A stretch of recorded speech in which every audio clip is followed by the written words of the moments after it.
मैं यीशु के साथ में चलूंगा, अपनी आँख उसकी तरफ लगाऊंगा। हाथ में सारी झंडा है आज़ी, यीशु मेरा मुझे मज़लूम। चलते चलते नूर में यीशु के साथ, चलते चलते आते यीशु के हाथ। आज फिर मैं पवित्र बाइबल में से आप लोगों को जिस सब्जेक्ट को, विषय को मैं फोकस करने जा रहा हूँ, बहुत बार पहले सुन चुके भी हैं हम लोग और अध्ययन भी किया है हमने, तो उसको भी मैं आज आप लोगों के सामने शेयर करने जा रहा हूँ। तो मेरा एक आदत है, मैं कॉपी नहीं करता, पर लेसन को ना एक बाइबल के रेफरेंस को पढ़ता हूँ, एक रेफरेंस को पढ़ता हूँ, उसमें से क्या क्या चीज निकल कर बाहर आ रही है हमारी शिक्षा के लिए, इन बातों को मैं प्रिपेयर करता हूँ। तो एक अच्छा बाइबल स्टडी का जो तौर तरीका होता है उसको हम लोगों को जानना बहुत जरूरी है। सर्वप्रथम खाली पढ़ रहे हैं स्टोरी कहानी टाइप का इस प्रकार से नहीं होना चाहिए। मेरे एक आदत, मेरी एक शैली है कि बाइबल में क्या क्या बातें एक एक आयतों में निकल कर आती है जो हमारे जीवन को मजबूत और दृढ़ बनाती है, उसको हम लोगों को सीखना चाहिए। उपस्थित हो रहे हैं, आ रहे हैं, जा रहे हैं, इतना ही नहीं, हम लोगों को इस बात का फर्क होना चाहिए कि हम और दृढ़ कैसे बने, परिपक्व कैसे होते चले जाए। इस बात का भी हम लोगों को ध्यान रखना चाहिए और वो मैं इसी प्रकार से प्रिपेयर करते रहता हूँ। तो आज मैं आप लोगों को लूका रचित सुसमाचार उसका 18 अध्याय का 18 वचन से लेकर एक व्यक्ति के बारे में मैं आप लोगों को बताने जा रहा हूँ और उसमें 30 वचन तक का आज इस पाठ को हम लोग सीखेंगे। एक धनी व्यक्ति प्रभु यीशु मसीह के समीपी में आता है और वो सवाल करता है, एक प्रश्न को लेकर आता है। वो हमारे जीवन में भी कई एक सवालात होते हैं, प्रश्न होते हैं जिसका जवाब हम लोगों को ढूंढना मुश्किल हो जाता है कभी कभी। कुछ ऐसे ही सवाल को लेकर बड़े उत्साह के साथ एक सरदार आता है प्रभु यीशु मसीह के पास। लूका रचित सुसमाचार में जैसे 18 अध्याय के 18 से लेकर 30 वचन तक का उसका उल्लेख दिया गया है, बताया गया है। वहां पर हम लोग अध्ययन करते हैं तो हमें मालूम पड़ता है उसे सरदार कहा गया। किसी सरदार ने उससे पूछा, है उत्तम गुरु, अनंत जीवन का अधिकारी होने के लिए मैं क्या करूं? सवाल ये था उसका, और यह सवाल शायद उसको खटक रही थी मन में, तभी वो इतना उत्साह से प्रभु यीशु मसीह के पास आया, नहीं तो उसको जरूरत नहीं थी। और हो सकता है वो यीशु मसीह के बारे में बहुत कुछ सुना हो, क्योंकि उस जमाने में पहली शताब्दी में प्रभु यीशु मसीह ने इतने बड़े बड़े अद्भुत काम और चिन्ह के काम कर रहे थे, स्वाभाविक है। निश्चित तौर पर मैं कह सकता हूँ, अपन लोग कह सकते हैं, जान सकते हैं कि वो व्यक्ति जो सरदार था यीशु मसीह के पास जो आता है, वो इस बात को लेकर कि अनंत काल के जीवन का अधिकारी होने के लिए मैं क्या करूं कहता है। वारिस अधिकारी में से एक सदस्य भी नहीं। उसका सवाल बड़ा पेचीदा था और वो पेचीदा सवाल को लेकर प्रभु यीशु मसीह के पास आया। उसे उम्मीद रहा होगा कि उसका जवाब केवल वही दे सकते हैं, क्योंकि वो बड़े बड़े अद्भुत और चिन्ह के काम करता है, मुर्दों को जिलाता है, अंधों को आंख देता है, कोढ़ियों को चंगाई देता है और पूरे गलील के प्रदेश में उसकी चर्चा फैल चुकी थी। प्रभु यीशु मसीह जगह जगह जाकर तुरंत लोगों की भलाई करता था। तो शायद इस उम्मीद के साथ वो सरदार जो है यीशु मसीह के पास बड़े उल्लास के साथ आया और बड़े जोश और जुनून के साथ आया और कहने लगा, किसी सरदार ने उससे पूछा, उत्तम गुरु, यहाँ पर एक बात देखते हैं हम लोग, एक अच्छे परिवार से था वो व्यक्ति, तभी वो रेस्पेक्ट कर रहा है प्रभु यीशु मसीह को। कहता है हे उत्तम गुरु, मतलब उसको एक बड़ा दर्जा दे रहा है। क्यों? क्योंकि वो बड़ा अद्भुत काम, चिन्ह के काम कर रहे करके उसके मन में प्रभु यीशु मसीह के प्रति एक प्रेम था। कहता है हे उत्तम गुरु, अनंत जीवन के अधिकारी होने के लिए मैं क्या करूं? एक सवाल उसके मन में खटक रहा था। उस सवाल का जवाब पाने के लिए हो सकता है वो बहुत जगह ढूंढा भी होगा उस सवाल का जवाब को, पर उम्मीद के साथ प्रभु यीशु मसीह के पास आया और कहने लगा, अनंत जीवन का अधिकारी होने के लिए मैं क्या करूं? तो यीशु ने उससे कहा, तू मुझे उत्तम क्यों कहता है? कोई उत्तम नहीं, केवल एक अर्थात परमेश्वर है। देखिए प्रभु यीशु मसीह उद्धार करता करके अपने आप को मालूम है कभी नहीं कहा, और कभी भी उसने अपने जीवन काल में रहते हुए अपने आप को एक बड़प्पन करके पेश नहीं किया, नहीं पेश आया, बल्कि हमेशा से वो एक दास की नाई अपने जीवन व्यतीत किया। यहां पे भी कहता है उत्तम तो केवल एक अर्थात परमेश्वर करके उसने अपने आप को नम्र किया, दीन किया। वैसे नम्र दीन हम लोगों को भी होना चाहिए। एक उदाहरण हमारे जीवन के लिए, वो एक आदर्श हम लोगों के लिए दिया। ये उसके जीवन का भूमिका था प्रभु यीशु मसीह का, और उसने कहा उत्तम तो कोई उत्तम नहीं, केवल एक अर्थात परमेश्वर। फिर उसके बाद प्रभु यीशु मसीह ने उसके पास कुछ बातों को रखा, वो बातें शर्तें रखी, कुछ कंडीशन रखा। वो कंडीशन उसको रास नहीं आया। वो कंडीशन क्या था? तू आज्ञाओं को तो जानता है। प्रभु यीशु मसीह ने उसके सवाल का जवाब देते हुए कहा, तू आज्ञाओं को तो जानता है। क्या करना? व्यभिचार न करना, हत्या न करना और चोरी न करना, झूठी गवाही नहीं देना, अपने माता पिता का आदर करना।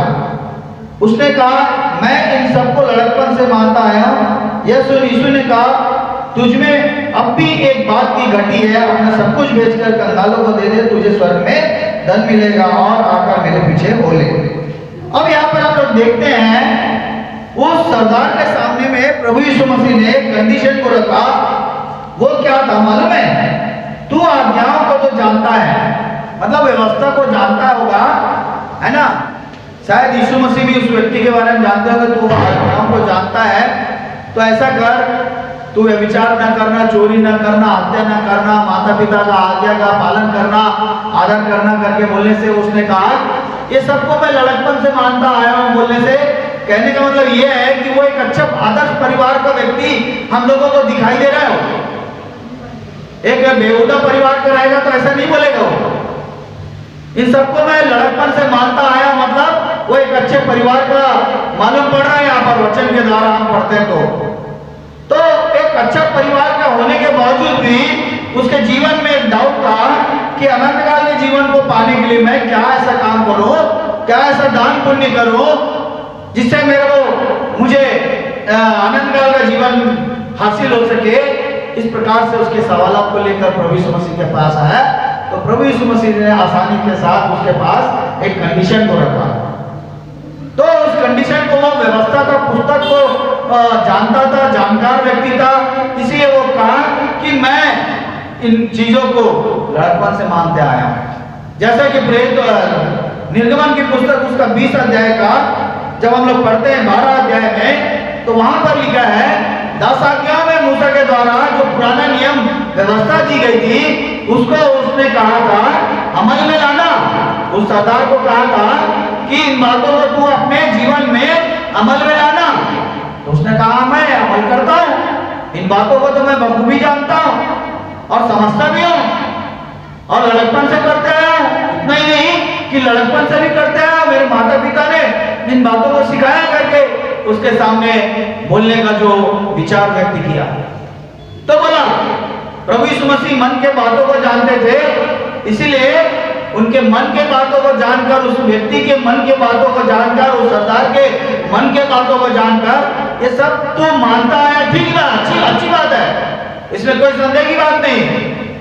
मानने के अलावा भी फिर भी तेरे में कुछ एक बात की कमी घटी है करके प्रभु यीशु मसीह जो है भीतर की बातों को जानकर वो हमेशा से उत्तर देते थे, जवाब देते थे। ये उसका जीवन का एक शैली था, मालूम है। अब उसके बाद बोलने के बाद क्या होता है, वो कहा कि मैं सब चीजों को लड़कपन से मानता आया हूं, और यह कि यीशु ने कहा उससे, तुझमें एक बात की घटी है, अपना सब कुछ बेचकर कंगालों में बांट दे, तुझे स्वर्ग में धन मिलेगा करके, और आकर मेरे पीछे हो लेकर के इस बात का कंडीशन प्रभु यीशु मसीह ने उसके सामने में रखा। अब ये कंडीशन उसके सामने एक बहुत बड़ा यानी कि पहाड़ चढ़ने के बराबर था, कठोर नियम। क्यों मालूम है, इन चीजों को, सब चीजों को करते आया, परंतु उसके एक बात में चूक हो रही थी। वो क्या थी मालूम है, धन से प्रेम रखता था, वो संपत्ति से प्रेम रखता था, क्योंकि उसको वो कंडीशन रखा गया, तू सब कुछ बेचकर मेरे पीछे हो ले, कंगालों को बांट दे करके। एक पहाड़ चढ़ने के लिए उस टाइप का कंडीशन प्रभु यीशु मसीह ने ला के उसके सामने में इस बात को रख दिया। तो यहाँ पर आप लोग देखते हैं, बुक ऑफ निर्गमन की पुस्तक एक्सोडस में 20 अध्याय के 12 वचन में लिखा है कि तू अपने माता पिता का आज्ञा का पालन करना, चोरी न करना, हत्या न करना, ये सब बातों को 10 आज्ञाओं में वो क्या करता था, जानता था। वो व्यक्ति पढ़ा था, उसको नियम को जानता था। और इसी बात को हम लोग पढ़ते हैं लूका रचित सुसमाचार 14 अध्याय के 11 वचन में भी, व्यवस्था विवरण 5 अध्याय के 16 से लेकर 25 वचन तक भी हम लोग पढ़ते हैं। तू व्यवस्था को तो जानता है, माता पिता का आज्ञा का पालन करना, आदर करना, ये सारी बातें बताया। तो इसको लड़कपन से मानता आया हूं करने के बाद भी प्रभु यीशु मसीह ने उसके जीवन की बातों को जानकर क्या किया मालूम है, फिर भी तुझमें एक बात की कमी घटी है करके बताया गया। तो इतने ही बोलने की देरी की प्रभु यीशु मसीह ने उससे, वो क्या हुआ मालूम है, लिखा है वो यह सुनकर बहुत उदास हुआ। देखो टर्निंग पॉइंट, कभी कभी क्या होता है, मसीहत में आने से पहले एक विश्वासी जो है बहुत हर्ष के साथ, उल्लास के साथ मसीहत में आता है, विश्वास लाता है, पश्चाताप करता है, पापों से पुरानी आदतों को छोड़ देता है, बपतिस्मा ले लेता है, मसीहत में आ जाता है। फिर मसीहत में आने के बाद उसका जुनून क्या होता है मालूम है, धीरे धीरे धीरे धीरे धीरे ग्राफ उसका क्या होता जाता है, गिरते जाता है, ठंडा होते जाता है। कारण क्या है मालूम है, क्योंकि उसको संसार ने जकड़ लिया। इतने मन भावनाएं हैं, संसारिकता आकर्षक है, इतना प्रभावशील है कि उसके जीवन को वो क्या कर लिया मालूम है, जकड़ लेने की कोशिश करता है। शैतान के बारे में हमने देखा ना, शैतान के वश में मालूम है, अंधकार का हाकिम है, वो अंधकार का राजा है, वो उसके पास भी बहुत पावर है। वो अपने पावर का उपयोग करके क्या करता है कि विश्वासी को क्या करता है, डगमगा देता है। तो अच्छे परिवार में होने के बावजूद भी कभी कभी सांसारिक लालसाएं मनुष्य को तितर बितर कर देता है, उसके सोच विचारों में गड़बड़ी उत्पन्न कर देता है। जैसे एक व्यक्ति के विषय में हम लोग देख रहे हैं कि इसके अंदर में देखिए, अच्छा परिवार में पढ़ने के बाद, बढ़ने के बाद, सारा चीज होने के बाद फिर भी एक पॉइंट में वो टल जा रहा है, और वो पॉइंट में अगर टल गया तो समझो अनंत काल के जीवन से वंचित हो जाएगा वो। अगर मान लो क्रिकेट टीम में 2 टीम का मैच हो रहा है, अगर वो 1 रन से भी अगर चूक गया तो हार जाएगा वो। मान लो 2 बॉल में 1 रन बनाना है, अगर वो नहीं बना पाया तो टीम हार जाएगी। कुछ इसी प्रकार का कंडीशन इसके पास है, सारा चीज को मान रहा है वो, अच्छे परिवार में पला बड़ा, खाते पीते घराने का, धनवान है, सब चीज है, परंतु एक चीज बस उसके पास नहीं है, वो है अनंत काल का जीवन। उसको ढूंढने के लिए, वो उत्तम जीवन की खोज करने के लिए प्रभु यीशु मसीह के पास वो आया उल्लास के साथ। वैसे ही बहुत सारे मसीह लोग भी हैं, उल्लास के साथ मसीहत में आते हैं, परंतु धीरे धीरे उनका उत्साह जो है सांसारिकता में पड़कर, संसार के जकड़न में आकर, वो उनका उत्साह क्या होता जाता है, धीरे धीरे ठंडा पड़ते चले जाता है। कारण यही है आज मसीहत में दरार उत्पन्न होने का कारण। अगर हम मसीह से प्रेम अगर सही स्वाभाविक रूप से रखेंगे ना, सिंसियरली रहेंगे ना, भय मानेंगे, आज्ञाओं का पालन करेंगे, तो निश्चित तौर पर हमें आनंद काल का जीवन पाने से कोई भी शैतान हमें रोड़े नहीं अटका सकता। दिखावा के रूप में नहीं होना चाहिए वो। जैसे ये व्यक्ति जो आया बड़े उल्लास के साथ तो आया, परंतु उदास हुआ लिखा है। अगर वो बात प्रभु यीशु मसीह की मानकर, सुनकर, अगर वो खुशी से चला जाता, हाँ मैं ये करूंगा, डन एंड डू, अवश्य उसको जीवन मिल जाता।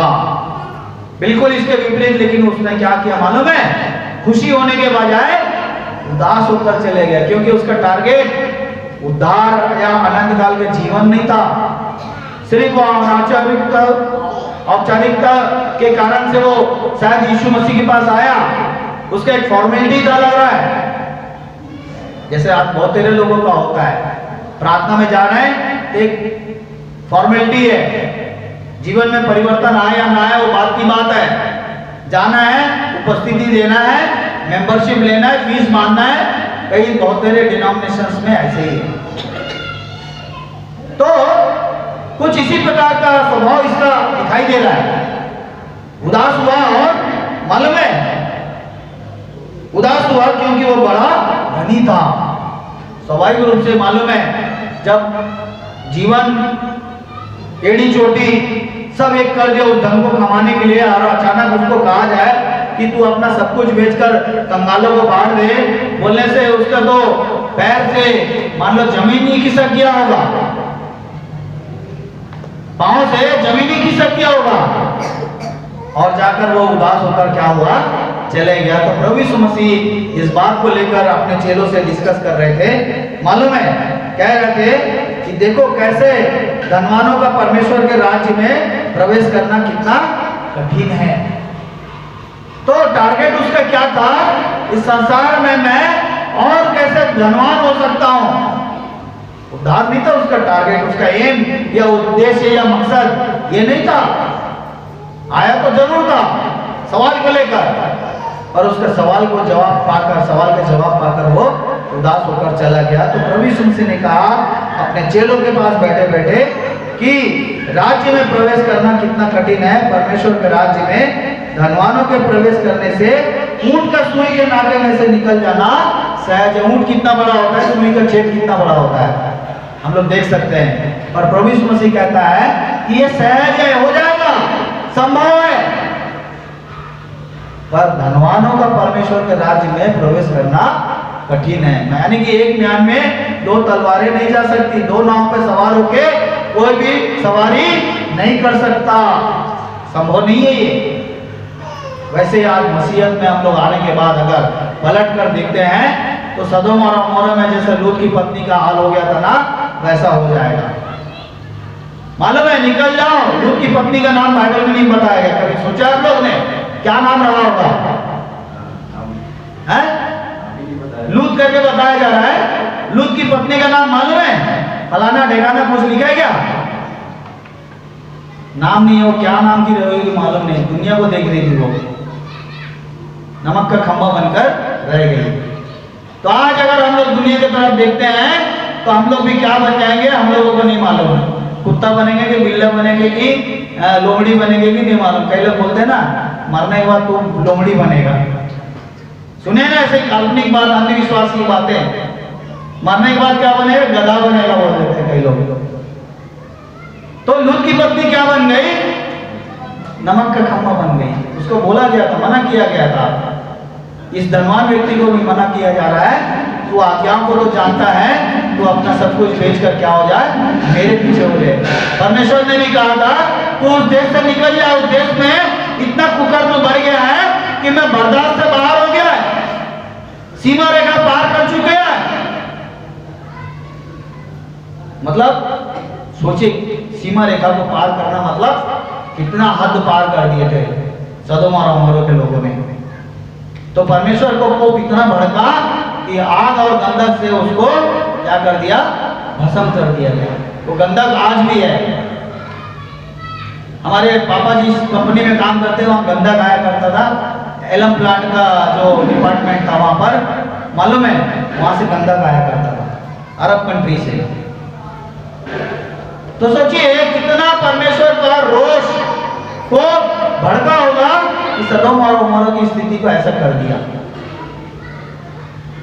और इसीलिए कहा है पीछे पलट के नहीं देखना हम लोगों को। हमारा अगर एम प्रभु यीशु मसीह है तो उसके आज्ञाओं का पालन करने के लिए हमको, जैसे संसारिकता में पढ़कर हम लोग अपने जीवन के लिए एड़ी चोटी एक करके हम लोग हासिल करना चाहते हैं ना, प्राप्त करना चाहते हैं, जो भी चीजें आवश्यकताएं के हमारे साधन जुटाना चाहते हैं, वैसे ही उद्धार के साधन को भी हमारे लिए जुटाना अनिवार्य है और आवश्यक है। अगर हम ऐसा नहीं कर सकते तो हमारे लिए ये कठिन होगा, वंचित हो सकते हैं हम लोग। इसके लिए कोई दो राय की बात नहीं है। फिर आगे कहता है प्रभु यीशु मसीह, इस पर सुनने वालों ने कहा तो किसका होगा? इस पर सुनने वाले ने कहा तो फिर किसका उद्धार होगा? इसका भी नहीं होगा, उसका भी नहीं होगा, इसका भी नहीं होगा, तो किसका होगा? जो मनुष्य से नहीं हो सकता वो परमेश्वर से हो सकता है। वो उद्धार करने वाला है, वो परमेश्वर का पुत्र प्रभु यीशु मसीह में हमें जीवन प्राप्त हो सकता है। यहाँ पे लिखा है, उसने कहा जो मनुष्य से नहीं हो सकता वो परमेश्वर से हो सकता है। पतरस ने कहा देख हम तो घर बार छोड़कर तेरे पीछे हो लिया। उसने उनसे कहा मैं तुमसे सच सच कहता हूँ, कोई ऐसा नहीं जिसने परमेश्वर के राज्य के लिए घर या पत्नी या भाई या माता पिता या बाल बच्चों को छोड़ दिया हो और इस समय कई गुना अधिक ना पाए और आने वाले युग में अनंत जीवन। कोई नहीं ऐसा, सब अपने स्वार्थ के लिए जीते करके प्रभु यीशु मसीह का कहने का एक मकसद था। फिर यहाँ पर हम लोग देखते हैं बड़ी अच्छी शिक्षा प्रभु यीशु मसीह ने अपने जीवन काल में रहते हुए बताया है। मालूम है, अब हमें प्रश्न ये है कि हमारा जो जीवन है कैसे होना चाहिए। भजन संहिता की पुस्तक उसका 149 अध्याय के हम लोग 4 आयत को देखते हैं, तो वहाँ पे बहुत खूबसूरत बात हम लोगों को देखने को मिलता है। पढ़ेंगे, भजनकार कहता है, भजन संहिता की पुस्तक 149 अध्याय निकालेंगे उसको, उसके 4 वचन को पढ़ेंगे।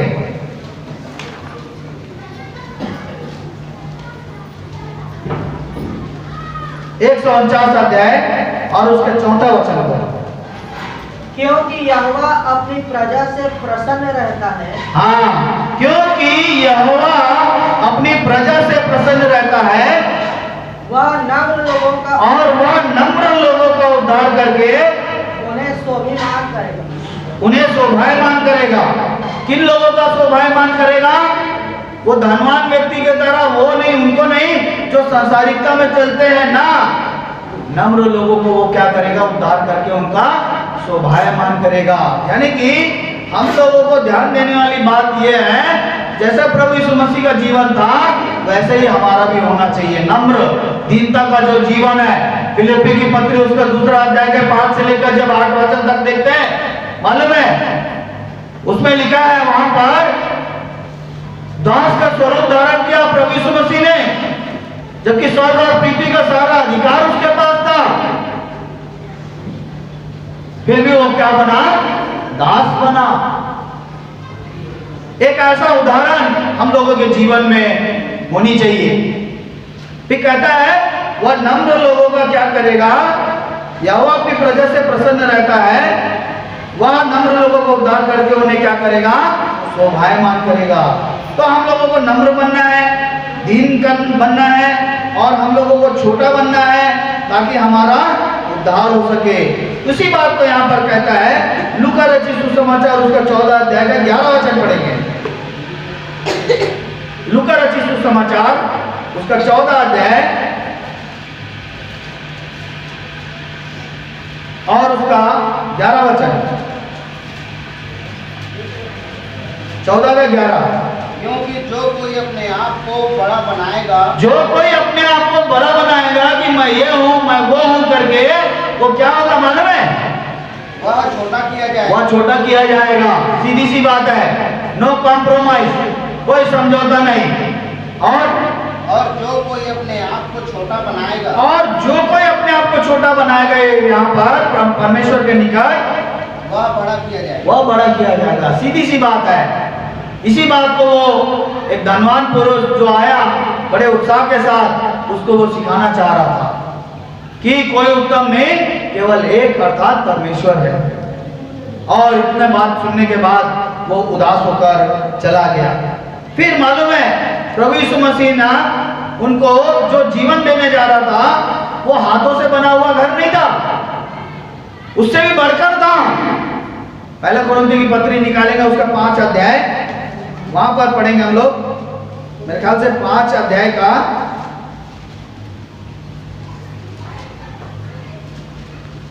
दूसरा कुरिन्थियों की पत्री, उसका 5 अध्याय, क्षमा करेंगे, दूसरा अध्याय के दूसरा कुरिन्थियों की पत्री 5 अध्याय, उसका एक वचन पढ़ेंगे। क्योंकि हम जानते हैं कि जब हमारा पृथ्वी पर का डेरा सरी का घर गिराया जाएगा, तो हमें परमेश्वर की ओर से हाँ स्वर्ग पर हाँ एक ऐसा भवन मिलेगा, हाँ जो हाथों से बना हुआ नहीं, हाँ परंतु चिरस्थायी है। इस बात को वो नहीं समझ पाया और जाकर वो केवल उम्मीद इस संसार तक का लगाए रखा था। इस संसार से जाने के बाद मेरा क्या दशा होगा, इस बात पर उसने कभी गौर नहीं किया। और गौर ना करने के कारण वो क्या हो गया मालूम है? अनंत काल के जीवन से हो सकता है वो वंचित हो गया। प्रभु यीशु मसीह ने के पास जितना से वो उत्साह पूर्वक आया, उतना ही वो ठंडा होकर चला गया। जितना वो उत्साह के साथ आया, उतना वो मायूसी होकर प्रभु यीशु मसीह के सामने से वापस चला गया। तो यहाँ पर हम लोगों को सीखने के लिए मिलता है कि किस प्रकार से परमेश्वर हमें पृथ्वी पर का डेरा सरी का घर जब गिराया जाएगा, उसके बाद परमेश्वर की ओर से स्वर्ग में हम लोगों को एक ऐसा भवन मिलेगा जो हाथों से बनाया हुआ नहीं। उस भवन के लिए सरदार को बताया गया, जो उसके पास आया था प्रभु यीशु मसीह के पास, कि तू सब कुछ बेचकर कंगालों को बांट दे, तुझे स्वर्ग में धन मिलेगा करके बोलने से वो क्या सोचा मालूम है? एड़ी चोटी एक करके मैंने संपत्ति कमाया, धन दौलत कमाया, उसको एक गुरु कहता है कि बेच के कंगालों को बांट दे, तो समझो उसके पसीने छूट गए होंगे। तो कारण ये है, जो संसार पर मन लगाता है उसमें परमेश्वर का प्रेम नहीं करके बाइबल हमें शिक्षा देती है।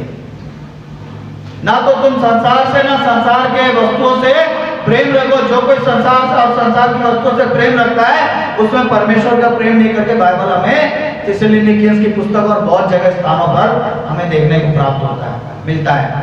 तो ये प्रभु यीशु मसीह की शिक्षा है। फिर हम लोगों को कहता है मालूम है जीवन कहाँ मिलेगा? नीति वचन की पुस्तक निकालेंगे, उसका 22 अध्याय का 4 आयत में लिखा है जीवन हमें कहाँ मिलता है मालूम है आप लोगों को? निकालेगा उसको, नीति वचन की पुस्तक बुक ऑफ प्रोवर्ब्स और उसका 22 अध्याय के 4 आयत में देखेंगे, 4 वचन में वहां पर जीवन है। कहां पर है मालूम है? नीति वचन की पुस्तक उसका 22 अध्याय के 4 वचन में, वहां पर जीवन है। नम्रता और यहोवा के भय मानने का फल धन महिमा और जीवन होता है। धन और महिमा और जीवन होता है। देखो, परमेश्वर का भय एक मानना है, आशीषें कितने मिलेंगी? अनेक मिलेंगी। काम एक करना है, प्रतिफल अनेक पाना है। नम्रता और भय मानने का फल क्या मिलेगा? धन मिलेगा, महिमा मिलेगा, जीवन मिलेगा। लॉटरी लग जाएगी, समझो। क्या लग जाएगी? लॉटरी लग जाएगी। इससे बड़ी खुशी के आनंद की बात और क्या हो सकती है प्रभु में प्रिय लोगों? इसीलिए आज मसीह लोग मरने से नहीं डरते हैं। अनंत काल के जीवन की आस लगाए रखते हैं वो। उनके पास एक धन्य आशा है, एक जीवित और प्रबल आशा है, एक ठोस और मजबूत विश्वास है। इसलिए मरकुस रचित सुसमाचार 16 अध्याय के 15-16 में बोला गया, जो विश्वास करे बपतिस्मा ले केवल उसी का उद्धार होगा, परंतु जो विश्वास नहीं करेगा वो दोषी ठहराया जाएगा। तो प्रभु यीशु मसीह ने वो उस घर के लिए हमें बताया है जो हाथों से बना हुआ नहीं है। इस घर की लालसा ना करें। प्रभु यीशु मसीह इसके खिलाफ नहीं कि आप घर में मत रहो, घर मत बनाओ, जमीन नहीं खरीदो, बैंक बैलेंस न बनाओ। जरूरत के लिए, साधन के लिए हर एक चीज एक सीमित रूप से आवश्यकताएं है, पर उससे हमारा उद्धार हो जाएगा करके ये उम्मीद ना लगाए, इससे हमारे पाप धुल जाएंगे ये उम्मीद ना लगाए, इस पर भरोसा ना रखें। हमारे पाप केवल प्रभु यीशु मसीह के लोगों से ही धुल सकता है, अन्यथा कोई ऐसी वस्तु नहीं है जिससे हमारे पाप धुल सके। पहला पत्रस उसका पहला अध्याय का 18-29 में लिखा है, उसके पवित्र लोगों के द्वारा हमारा छुटकारा हुआ। तुम्हारा चाल चलन जो निकम्मा चाल चलन जो बात दांतों से चला आता है, तुम्हारा छुटकारा सोने चांदी या कीमती वस्तुओं से नहीं, परंतु निष्कलंक मेमने अर्थात प्रभु यीशु मसीह के बेशकीमती लोगों के द्वारा तुम्हारा क्या हुआ है, छुटकारा हुआ। इसलिए इसका अहमियत बहुत अधिक है हमारे जीवन के लिए, जो उसके ऊपर में विश्वास लाते हैं, ईमान लाते हैं। जो लोग भरोसा रखते हैं कि यीशु मसीह मेरा उद्धार करता है, मुझे मुक्ति दिलाने वाला है, पाप से बचाने वाला, छुटकारा देने वाला, आजाद दिलाने वाला, स्वतंत्र करने वाला। गलतियों 5:1 में लिखा है ना, मसीह ने तुम्हें स्वतंत्रता के लिए स्वतंत्र किया, दासत्व के जुए फिर से ना जूतो। आजाद करने के लिए कीमत चुकाया गया। इतना आसानी से हमें आजादी नहीं मिली है। इस आजादी के पीछे एक बहुत बड़ा परमेश्वर का उद्देश्य था। इसके अहमियत को हमें समझना चाहिए। वो सरदार नहीं समझ पाया क्योंकि वो धनवान था और वो उदास होकर चला गया और अनंत काल के जीवन से वंचित हो गया। फिर आज हमारी भूमिका क्या है संसार में, हमारा क्या रोल है, हमारा क्या किरदार है। आज हम अपने आप को जांचें, हम लोग अपने आप को देखें। फिर बाइबल में अनेकों बार बताया गया है, इस चीज के लिए अगर क्यों न दुख उठाना पड़े, तकलीफ उठाना पड़े, हम लोगों को पीछे मुड़ के देखने की जरूरत नहीं है। मत्ती रचित सुसमाचार उसका 23 अध्याय के 12 वचन में भी इस बात को हम लोग एक बार पढ़ के फिर मैं जल्दी क्लोज करूंगा, निकालेंगे। मत्ती रचित सुसमाचार उसका 23 अध्याय और उसका 12 है। जो कोई अपने आप को बड़ा बनाएगा, हाँ, वह छोटा किया जाएगा। बस, जो कोई अपने आप को बड़ा बनाएगा वो छोटा किया जाएगा। जैसे कि मालूम है इब्रानियों की पत्री उसके 8वें अध्याय में एक जगह लिखा है, मालूम है, दुख उठा कर पुत्र होने पर भी दुख उठा कर उसने आज्ञा माननी सीखी। किसने? प्रभु यीशु मसीह ने। मतलब पिता का इकलौता पुत्र होने के बावजूद भी अपने आप को उसने क्या किया मालूम है? कुर्बानी दे दी। उसने आज्ञा माननी सीखी। हम लोग क्या है, जब स्वर्ग का परमेश्वर इस पृथ्वी पर आकर प्रभु यीशु मसीह बना और वो दुख उठा कर आज्ञा माननी सीखी, तो हमारी भूमिका क्या है? कुछ भी नहीं है।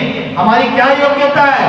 हम लोग क्या, हमारे पास डिग्री है क्या, हमारे पास ऐसा अहमियत चीज है जिसके लिए हम लोग इतना मतलब डींग मारे? कुछ भी नहीं है हमारे पास। सारा चीज उसका है, सारी कायनात का मालिक वही है, सारा सृष्टिकर्ता वही है। हमारी कुछ भी योग्यता नहीं है उसके सामने। तो हम लोगों को कितना नम्र होना चाहिए, कितना दीन होना चाहिए कि मालिक आपने हमसे प्रेम किया करके। तो आज ये जो किरदार है प्रभु यीशु मसीह का हमारे जीवन के प्रति, उस रोल को कभी भी कोई पूरा नहीं कर सकता, मालूम है। इसीलिए रोमी की पत्री उसका 12 अध्याय के पहले के 3 आयतों में बताया गया कि हमारा जो जीवन शैली है वो कैसा होना चाहिए। बहुत अच्छा वर्ष है, वो पढ़ेंगे रोमियो की पत्री उसका 12 अध्याय उसके शुरू के 3 आयतों को पढ़ेंगे। क्योंकि मैं उस अनुग्रह के कारण हाँ जो मुझको मिला है हाँ तुम में से हर एक से कहता हूँ हाँ। कि जैसा समझना चाहिए। रोमियो की पत्री उसका 12 अध्याय का 3 ना ना ना ना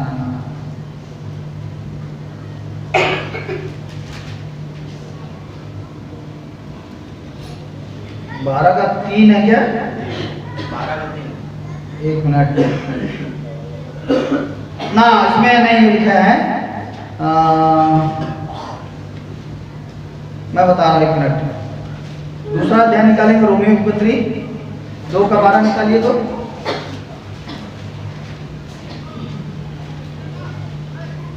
ना 2 का नहीं, 3 का 12। यहाँ पर एक जगह लिखा है, अपने आप को भावता हुआ बलिदान करके चढ़ाव करके एक तुम्हारी आत्मिक सेवा करके। रोमियो की पत्री में एक स्थान पर लिखा हुआ है, मैं बता रहा हूँ आपको। 12 अध्याय 1-2 12 अध्याय 1-2 ना, हाँ वही तो है शायद मेरे ख्याल से। हाँ 12-1-2 पढ़िए। इसलिए हे भाइयों, हाँ हाँ हाँ हाँ मैं तुमसे परमेश्वर की दया इस पर दिलाकर हाँ विनती करता हूँ करेक्ट करेक्ट हाँ कि अपने शरीरों को हाँ जीवित हाँ पवित्र और परमेश्वर भावता हुआ बलिदान करके चढ़ाओ, ये तुम्हारी आत्मिक सेवा। देखिए कितने सरल और सहज उपाय हम लोगों को परमेश्वर के सेवा के निमित्त जीवन को जीने के लिए यहाँ पर प्रेरित कर रहा है।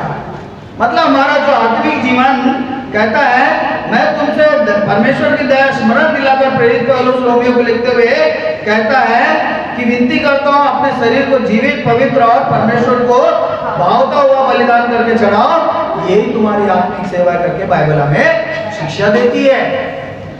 हमारा जो चाल चलन, उठते बैठते चलते फिरते, हमेशा हमारे जीवन में मसीहत झलकना चाहिए। जिस बात को मालूम है, बुक ऑफ आइज़ाया उसका 8वां अध्याय निकालेंगे, वहां पर पढ़ेंगे 4वां वचन। यह हमारी आत्मिक सेवा है। पढ़ेंगे बुक ऑफ आइज़ाया उसका 8वां अध्याय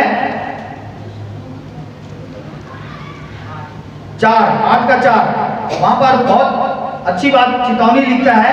हाँ जब 8 का 20,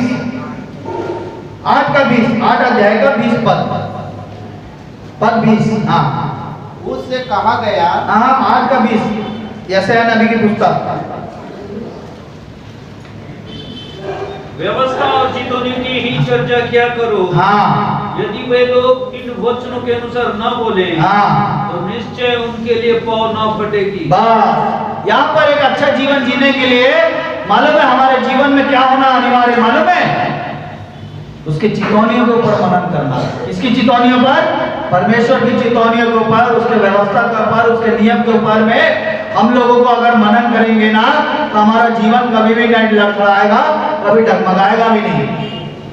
जो उसके ऊपर में अपने उद्देश्य को लेकर चलेगा, उसके पद चिन्हों पर चलेगा, वो कभी भी लड़खड़ाएगा नहीं। यहाँ पर इसी बात को यशायाह भविष्यवक्ता कहता है, व्यवस्था और चितौनियां ही का चर्चा क्या किया करो, यदि वे लोग इन वचनों के द्वारा ना बोले तो निश्चय उनके लिए पाँव ना फटेगी। डिनोमिनेशन चर्चेस में गलत शिक्षाओं को सिखाया जा रहा है। अगर वो लोग अगर इन वचनों के अनुसार नहीं बोलेंगे ना, तो उनके लिए सुबह भी नहीं होगा, वो रात को ही फिनिश हो जाएंगे, अनंत काल के जीवन से भी हो सकता है वंचित हो जाए। तो इसीलिए हम लोगों को परमेश्वर का वचन हर जगह चेतावनी देता है। अगर ये चेतावनियों को गंभीरता से लेता सरदार जो प्रभु यीशु मसीह के पास आया ना, उसको अनंत काल का जीवन आसानी से मिल सकता था, पर उसने क्या किया? यीशु मसीह की बातों को बहुत हल्के से लिया, नजरअंदाज करके उदास हुआ और चला गया, और वो वंचित हो गया।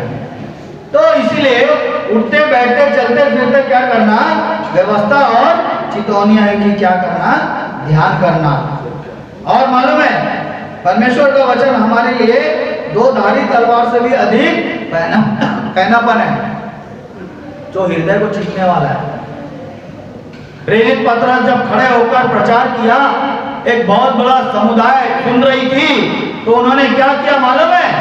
लिखा है उनके हृदय छिप गए।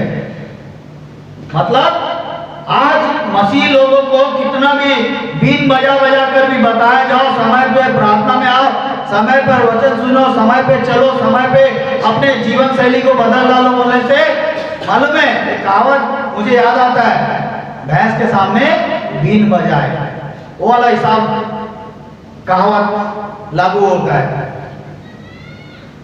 मतलब हमारा जो जीवन शैली ऐसा चेंजेस हो गया है कि हम लोग ध्यान नहीं देते, ऐसा हो गया है। फिर यहाँ पे बताया गया है उठते चलते बैठते व्यवस्था और चितौनियों की क्या करना है, चर्चा करना। अगर ये सरदार इन चितौनियों को गंभीरता से मान लेता, हल्के से नहीं लेता, तो उसको जीवन प्राप्त हो सकता है। तो आज हमारे लिए परमेश्वर की जो शिक्षाएं हैं अनमोल है, मालूम है उसके नक्शे कदम पर चलना हम लोगों को, प्रभु यीशु मसीह के नक्शे कदम पर चलना है, उसकी इच्छा को पूरा करना है। उसकी इच्छा कहाँ होती है मालूम, पूरी केवल स्वर्ग में होती है। वैसे इस पृथ्वी पर भी होकर के उन्होंने चेलों को सिखाया कि तुम ऐसा प्रार्थना करना, तो ये संभव हो सकता है, अन्यथा नहीं हो सकता। अगर मसीहत को आगे बढ़ाना है तो नित्य प्रार्थना करना पड़ेगा, झुकना पड़ेगा, नम्र करना पड़ेगा, अपने आप को डील करना पड़ेगा, तब जाके हम लोग उन्नति करेंगे। नहीं तो हो सकता है हमारे कदम गड़बड़ा जाए और अनंत काल के जीवन से वंचित हो जाए। फिर बाइबल हमें शिक्षा देती है कि नम्रता और भय मानने का फल जीवन है, महिमा है, धन मिलेगा, सब मिलेगा, और इससे बड़ी खुशी की बात क्या हो सकती है, अनंत काल का जीवन मिलेगा। अनंत काल का जीवन यानी कि हमेशा की जिंदगी, अगर नहीं चलेंगे तो हमेशा की नरक की जिंदगी मिलेगी। वो भी अनंत है, ये भी अनंत है, तो दोनों में से हम लोगों को एक का चयन करना है, एक का सिलेक्शन करना है, या अनंत काल का मृत्यु या अनंत काल के जीवन को। जैसे पुत्र होने पर भी उसने दुख उठा उठाकर आज्ञा माननी सीखी, इब्रानियों का खत में लिखा प्रभु यीशु मसीह का कि जीवन का उद्देश्य था, परमेश्वर की इच्छा को पूरा करने के लिए उसने दुख उठा उठाकर आज्ञा माननी सीखी है। मामूली बात नहीं है। वो राजा होते हुए भी कंगाल बना, कोड़े खाया, कांटों का ताज पहना, हम लोगों के लिए छल्ली छल्ली हो गया, कारण मेरे लोग कभी भी नरक में ना जाए करके उसका एक उद्देश्य था। तो आज हमारे जीवन का मकसद क्या है, क्या होना चाहिए, कैसा होना चाहिए, ये बात अहमियत रखता है। सो इस बात के लिए उसने प्रकाशित वाक्य 2:10 में भी कहा है, जो दुख तुझको झेलने होंगे उनसे मत डर, प्राण देने तक विश्वास हो रहा है तो मैं तुझे जीवन का मुकुट दूंगा। निकालेंगे इब्रानियों का खत उसका 5 का 8 पढ़ेंगे। इब्रानियों का खत 5:8 पढ़ के मैं क्लोज करूंगा। और पुत्र होने पर भी हाँ, उसने दुख उठाकर आज्ञा माननी सीखी, और सिद्ध बनकर अपने सब आज्ञा मानने वालों के लिए सदा काल के उद्धार का कारण हो गया। सोचिए, सदा काल का उद्धार का कारण हो गया, मतलब हम लोगों के लिए वो क्या करता है, सिद्ध बनाना चाहता है। हम लोगों को भी वो क्या करता है, सिद्ध बनकर, जैसे वो सिद्ध था वैसे हम भी सिद्ध बनना करके उसकी आशा है, और अपने सब आज्ञा मानने के लिए सदा काल के उद्धार का कारण हो गया। और परमेश्वर ने 10 भी पढ़ेंगे, और उसे परमेश्वर की ओर से मलकीसिदक पृथ्वी पर महायाजक का पद मिला। बस देखिए, महायाजक का पद मिला, मतलब उसके लिए कितने बड़ा त्याग और बलिदान प्रभु यीशु मसीह को करना पड़ा। तो आज प्रभु यीशु मसीह का एक उद्देश्य को हम लोग समझे, परमेश्वर के एक मकसद को समझे, और दिन दुनी रात चौगुने हम लोग आत्मिक जीवन की लालसा करें, ताकि हम मालूम है आगे आ सके। क्योंकि एक जगह और भी लिखा है बाइबल में, मालूम है, मनुष्य अपने अभिलाषा से खींचकर फिर परीक्षा में पढ़कर, और परीक्षा जब पाप को जन्मती है, पाप गर्भवती होकर मृत्यु को जन्म देती है ना। तो अभिलाषा जहां किया मनुष्य तो समझो वो गया आदम की नाई। आदम और हव्वा ने आदम की वाटिका में क्या किया? अभिलाषा किया।